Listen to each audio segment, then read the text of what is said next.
Greetings and salutations, this is Evermore Alpaca, aka Brad, with an Endurance SSTO build.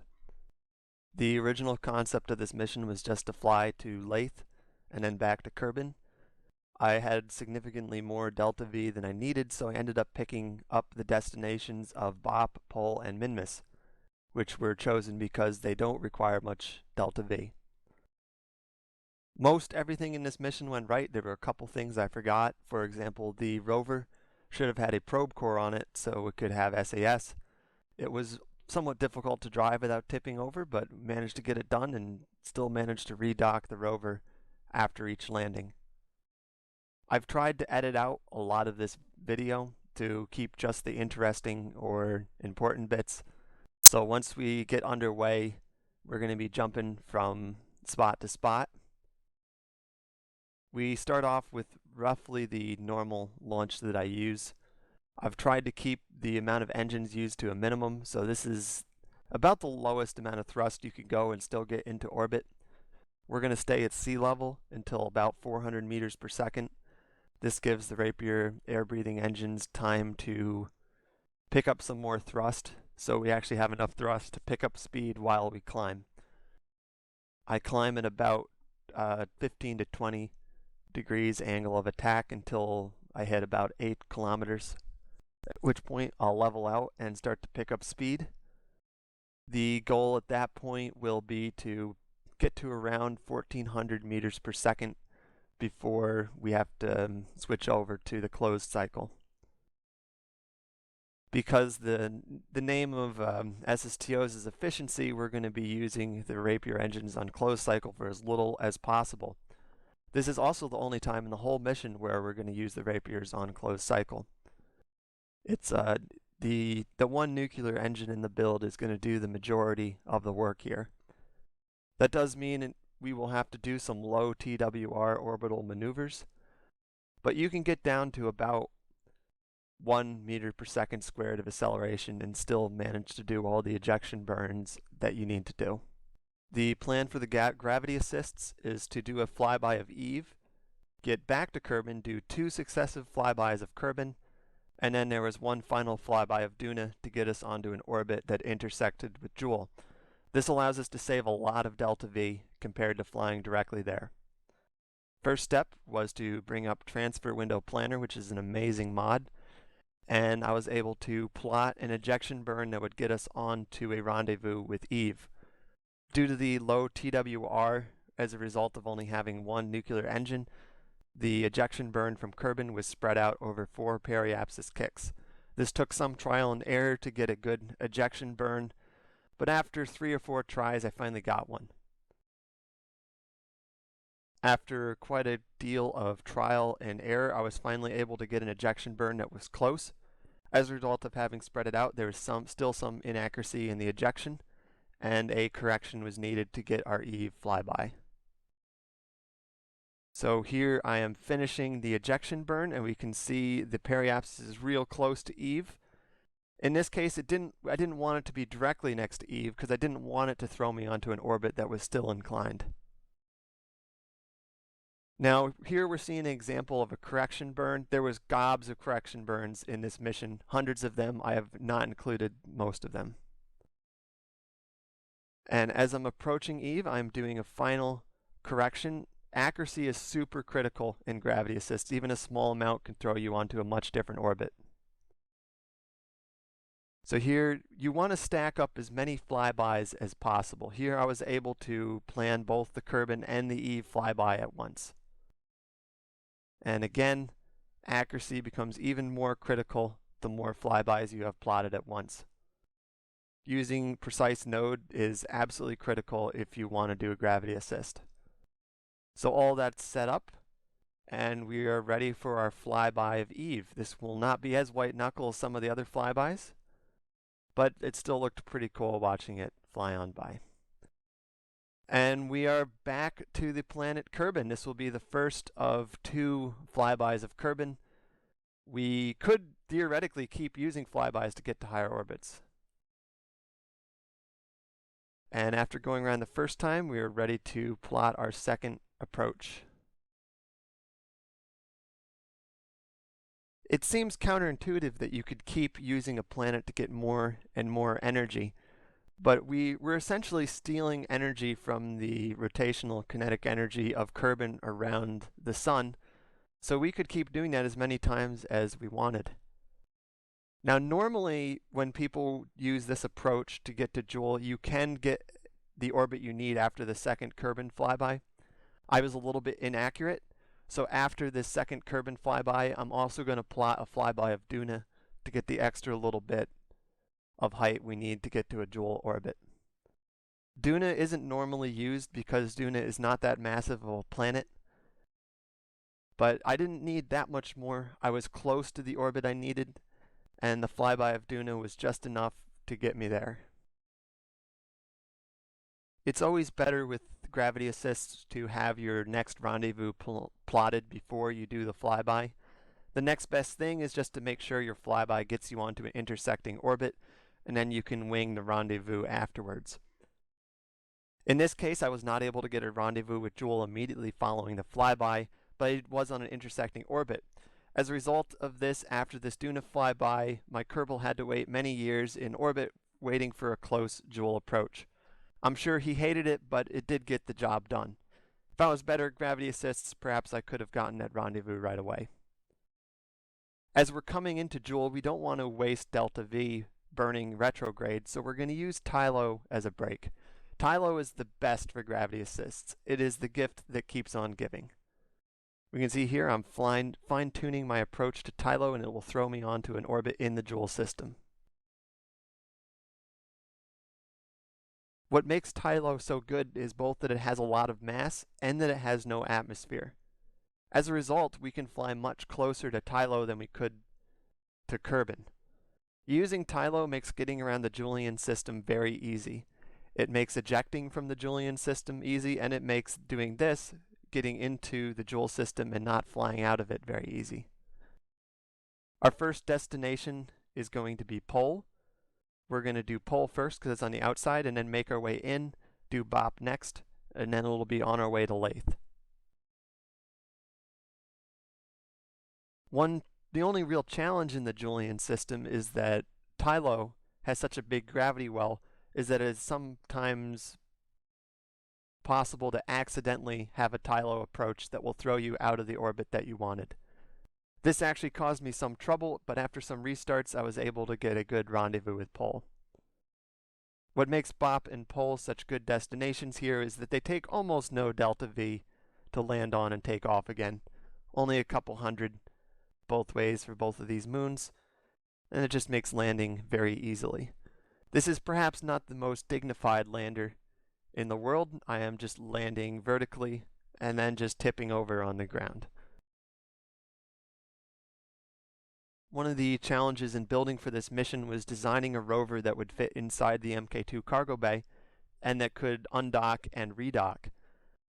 It just uses the mini clampetron to stay inside the cargo bay, and the rover is actually mounted sideways in there. Because the Mk2 cargo bay is not circular, this has extra space for the wheels on the side. It simply folds out on its side. It actually has the command module with the torque on it, so it can use that torque to roll itself over. This means that you can't get yourself stuck by tipping over on the surface. It was supposed to also have a Octo 2 probe core, which would allow me to turn on SAS to prevent it from tipping as you rolled around. I forgot to include it. But it still looks quirky and fun, and was a challenge to drive around having to use the torque manually.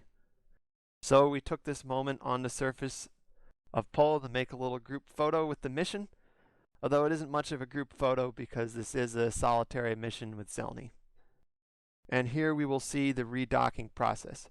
Redocking was a bit tricky.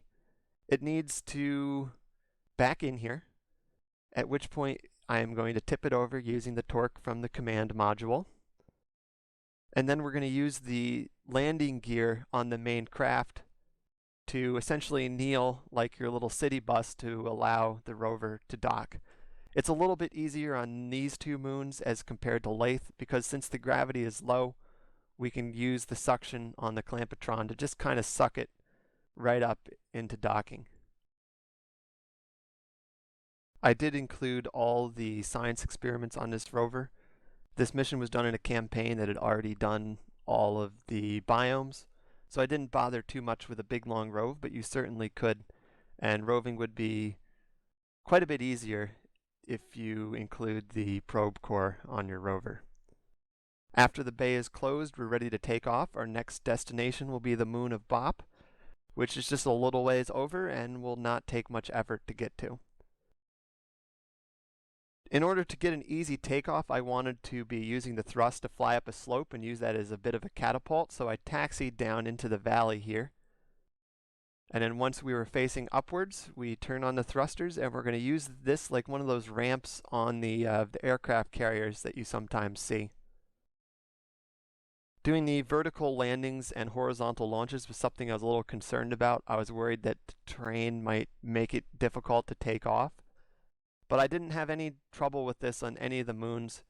Even Laythe turned out to be fairly easy to land and take off from. Here I am plotting the transfer from Pol to Bop. This was, unlike the rest of the mission, a very straightforward home and transfer. I didn't bother with any gravity assists, because there isn't anything between the moons anyway. With apologies to the Bop Tourism Board, not much of interest happened on Bop. I landed, I took the rover out, did some science experiments so I could say that I did. Most of it was in darkness, so I did not see very much, and we're just going to skip right forward to the takeoff after the landing.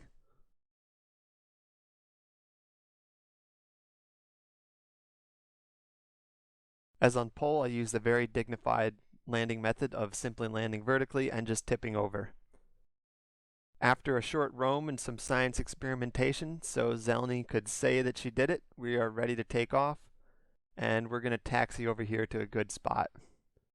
After finding our spot, we're ready to blast off into orbit. Our next destination after Bop will be our original destination, the moon Laythe, with its atmosphere and its oxygen. We don't have to get our orbit all the way to Laythe here. All we have to do is get it to Tylo, and Tylo will throw us the rest of the way there. The important part about taking off from Bop was to take off into a polar orbit. Since Bop is on a very inclined orbit relative to the rest of the moons, taking off on a polar orbit allowed me to offset a lot of this inclination and made getting to Laythe a lot easier. I wanted to make sure that coming off of Tylo that my orbit wasn't inclined. This allowed me to aero brake into Laythe without having to do an insertion burn, and also allowed me to make sure that I was getting an equatorial landing spot on Laythe. Getting gravity assists in the Julian system is relatively easy. Tylo is so large compared to the rest of the system that it's actually a challenge not to get a rendezvous with Tylo. This actually posed a challenge over the course of this mission. Many times I got a rendezvous with Tylo when I wasn't planning one, which threw me out of my carefully tuned orbit. But overall, getting around the Julian system is very easy and a great way to learn how to do gravity assists if you haven't already. Getting your inclination right coming off of these flybys is very critical. Even what looks like a small inclination on your orbit can result in some very large relative speeds when you're coming into planets. So before we land on Laythe, we're going to do a flyby of Tylo and see how pretty the Julian system is.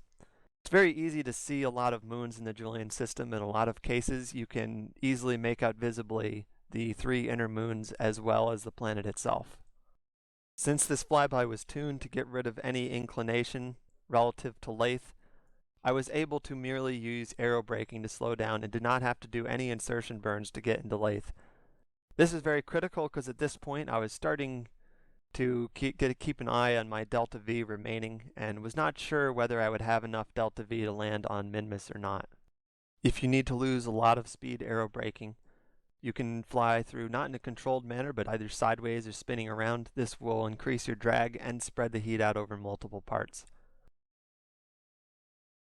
Landing on Laythe, you want to be careful in choosing a landing spot. Most of it is water, so if you just land willy-nilly, you're more likely to crash into the ocean than find a good landing spot. I was concerned that because of this small landing gear I used on the craft, that landing might be difficult, but it turned out to be quite easier, a lot easier than I anticipated. I made sure to land on a gentle uphill here to make sure that the takeoff would be easy as possible.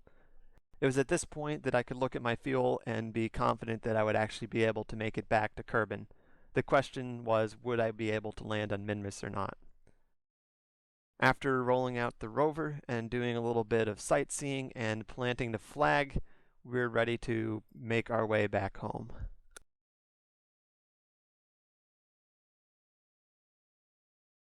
After extending the landing gear, turning off the nuclear engine, turning on the rapiers, turning them to air breathing, and opening the intakes, we're ready to take off. Between being mostly out of fuel and the gentle uphill, takeoff proved to be quite easy. Just like on Kerbin, the goal here is to pick up some speed while level, use that speed to have enough thrust to climb, and then climb as slowly as possible without burning up in the atmosphere. This allows us to get as much speed as possible while still on the very efficient air-breathing engines to minimize the use of the nuclear engine. Unlike on Kerbin, we need absolutely zero oxidizer to take off from this planet. Because Laythe's atmosphere allows you to burn the air-breathing engines to such a great altitude, you don't even need them, which is good because I didn't save any oxidizer for this purpose. After we get into orbit, our next stop will be back in the Kerbin system. Since Tylo is the gift that keeps on giving, we are not going to fly directly there from Laythe, but we are going to do a flyby of Tylo, which will throw us back into a Kerbin intersecting orbit. Similar to when leaving Kerbin, the ejection burn from Laythe was significant enough that I didn't want to do it all at one time, and therefore I spread it out over several periapsis burns. If I recall properly, it was 3 burns. After these 3 burns, we are on to a rendezvous with Tylo. And this burn with Tylo was carefully tuned to throw us onto an orbit back around the sun that would intersect with Kerbin's. The ease with which you can gravity assist off of Tylo makes doing anything in the Joolian system require significantly less delta V than you would think, and much less than you would get doing standard orbital maneuvers. I did try to make sure that my inclination coming into the Kerbin intersection was as low as possible. Jool was inclined relative to Kerbin, so there was still some inclination, but it was only a small amount and would take only about 50 meters per second later on to correct. It was with some sadness that we had our last Tylo flyby here. So we have a nice shot to commemorate the moment. We have Tylo in the foreground, Jool in the middle, and in the back, if you look carefully, you can make out Laythe.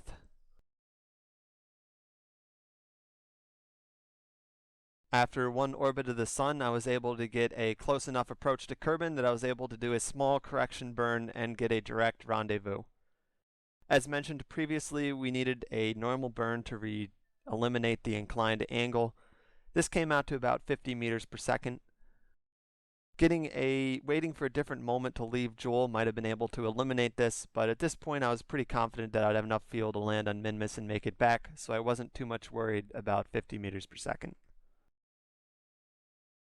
Before trying to capture myself in Kerbin's SOI, I did 2 flybys of Kerbin that sent me onto resonant orbits with Kerbin. This means I sent myself on an orbit with 2 times the orbital period of Kerbin and then 1.5 times the orbital period of Kerbin. This allowed me to easily get second and third rendezvous and slowed me down enough that I was able to capture without burning up in the atmosphere. After a third and final pass through the atmosphere of Kerbin, I still actually was on a escape velocity, but after a small retrograde burn, I was able to capture. At this point I had enough fuel to go directly to Minmus, but I wanted to remain as efficient as possible, so I did a final aero brake around Kerbin to bring my apoapsis close to the orbit of Minmus. At this point I had an intersecting orbit with Minmus, and after waiting for a Minmus to orbit a couple of times, I had a close rendezvous. I suspect that with even better gravity assists and perhaps maybe a couple more approaches of Kerbin to slow down, that a landing on the Mun might have been possible, but I was very happy to land on Minmus, and it felt good to have about 350 extra meters per second of delta V just for safety. For one last time, we were able to witness the majesty of the tipping over landing style. If you think this looks great, just wait until you see how I land on the planet Kerbin.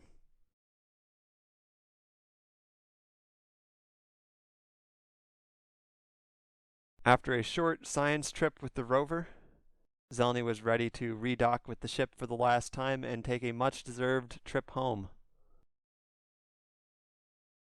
I was very pleased that I was able to land on Minmus and a little bit surprised that I had as much meters per second of delta V left as I did. In the design phase, I just wanted to make sure that I had enough to land on the 3 moons in the Julian system. I suspected that I would have some left over, and I suspect now that with some even more careful gravity assists that landing on the Mun would be possible as well.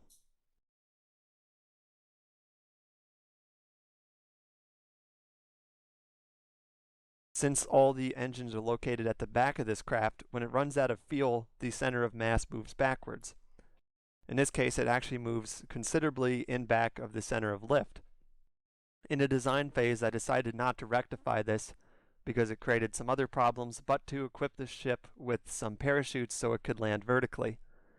It might not be the most dignified way to land. I would have preferred to land on the runway, but this proved to be rather effective and only required 1 parachute and a little bit of a powered landing to slow down enough. After carefully setting down on the surface of the water, I quickly recovered vessel to prevent it from tipping over and causing any damage, and we had safely recovered on the planet Kerbin. This proved to be a very fun and challenging mission, and I definitely want to try something like this again. One thing that I had looked at when doing this mission was using ion engines instead. The issue with that is that you need more ion engines and therefore more weight to have enough TWR.